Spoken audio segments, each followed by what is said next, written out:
The Enrichmond Foundation is dedicated to preserving and restoring historic Evergreen and East End cemeteries. Members of the Enrichmond team are here to address some of the frequently asked questions regarding the nonprofit stewardship of these historic burial grounds. I'm Viola Baskerville. I'm a member of the Evergreen planning team for the last 2.5 years. And also I am a descendant of 7 ancestors buried here at historic Evergreen Cemetery. My name is John Sidner, the Executive Director at the Enrichmond Foundation. And the Enrichmond Foundation was started on an effort to preserve Bell Island in the James River, protecting the James River Park system and getting all the land, accumulating land that was needed to make it a jewel. And Enrichmond was formed as the city's park foundation to assist in that, which was started actually by citizens to assist citizens to work with the city. My name is Veronica Elise Davis. I am the founder of Virginia Roots, who started the modern day restoration that you see today. But it was not my idea, it was not my concept. The idea and the concept came from Jim Bell, who is a retired park ranger with National Parks. My name is John Mitchell. I'm the great nephew of John Mitchell Jr. And my great grandfather was buried right here in the lower end of Evergreen Cemetery, one of the first burials if you look at the timeline. I'm on the board of Enrichmond. I'm also on the expert committee that was one of the first groups that Enrichmond helped form so we could get a master plan together to figure out how could we get an overall picture of how we were going to restore this sacred ground. When we started becoming proactive in our placemaking efforts in the city of Richmond, one of the things we noticed during the James River Park System Conservation Easement and other projects we were involved in was land ownership. And I say we, that was the board of Enrichmond, my boss. I'm a staff member of the Enrichmond Foundation, but our board wanted to become more proactive in accepting parcels of land that we could then later incorporate into the public good. Again, making better public spaces for the citizens of Richmond. The Enrichmond Foundation is the operating entity over Parity LLC, not the other way around. We've learned through our experiences over time that having a holding entity like Parity LLC allows us to have a stronger position at the table when we're negotiating and bargaining and trying to represent, again, these sacred spaces. It also allows us to fulfill our liability responsibility with regards to us and hundreds of volunteers that come out here and work. We want to protect them, we want to protect this space, and we want it to be safe. When we began to discuss Parity LLC, I kind of stop people and say, look, this is the time where you need to take a course in understanding nonprofit organizations and how they work. But Parity LLC is a part of the Enrichmond Foundation. But in order to purchase land and all of those sorts of legalities, another entity had to be formed.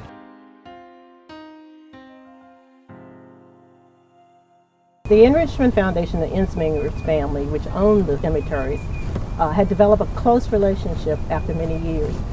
And the Ensbingers trusted the direction in which the Enrichmond Foundation was going to take with the cemeteries, to bring them back to their original glory, to restore them for the thousands of souls that are resting here, and to make it a respectable resting place for those Richmonders who were freedom's first generation. This was a momentous task, but the Virginia Outdoors Foundation also had trust that the Enrichmond Foundation would be the perfect partner to execute this project. That can't be farther from the truth. We want this to be beautiful, respectful.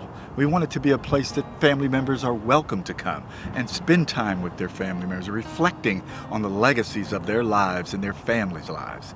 Now, that doesn't mean that this won't become a beautiful setting. That's our culture. When we celebrate life, we come out and we may have a picnic. And others may think it's a party. And in some ways it is, because these folks that are interred here deserve to be celebrated, deserve to be revered, and that's what we want this project to include as well. This project is all inclusive of family members, of current members, and of this community. Don't forget, we're a part of this dynamic city, Richmond, Virginia, and this is going to be one of the gems, one of the community assets that we can all be proud of. Now, the plans for Enrichmond is to make it a world-class site for visitors who come here to maybe do research, who come here to pay respect to their ancestors, who come here because this is a significant historical site. It is a UNESCO site. So looking at the site through those lenses, it means that there will not be an opportunity or even the thought of having recreation here. The idea that we're turning it into a recreation park is not correct because, number one, we have a conservation easement on the cemeteries, which is our commitment to the people of Virginia that this will always and only be a cemetery. Part two is all cultural assets will be protected and preserved for perpetuity. That includes every single burial site. On the city side, there would be a trailhead so people could come up as a destination site, dismount, and come in and enjoy the cemetery, learn from it, engage in it, feel the emotion of this special place, and learn what these stories are of these thousands and thousands of people who built our city. So the idea of a trail coming through or power lines being cut through graves is impossible. And in addition to that, it's just not part of what Enrichmond has done for the last 30 years. Enrichmond does have a preservation plan. Enrichmond actually started the process for creating this plan back in November of 2019. I reached out to Howard Wellman of Wellman Conservation. He was recommended to me by some experts in the preservation field for getting some of the headstones restored here at Evergreen and over at East End. November of 2020, Mr. Wellman actually came out to the site. The plans were completed in November. The first draft was sent to me in January of 2021. There was some delay due to some COVID issues during that time, which is why it took so long to get the drafts back from Mr. Wellman. There was some discussion back and forth through email about edits to the plans and things that we needed included in the plans. And then the final plans were sent to Enrichmond in March of 2021. As you know, this is now a designated UNESCO site, which is the first African American designated UNESCO site in the state of Virginia. Our master plan was the first descendant family member developed master plan for an African American cemetery in Virginia. Our conservation easement was the first conservation easement on an African American burial ground in the state of Virginia.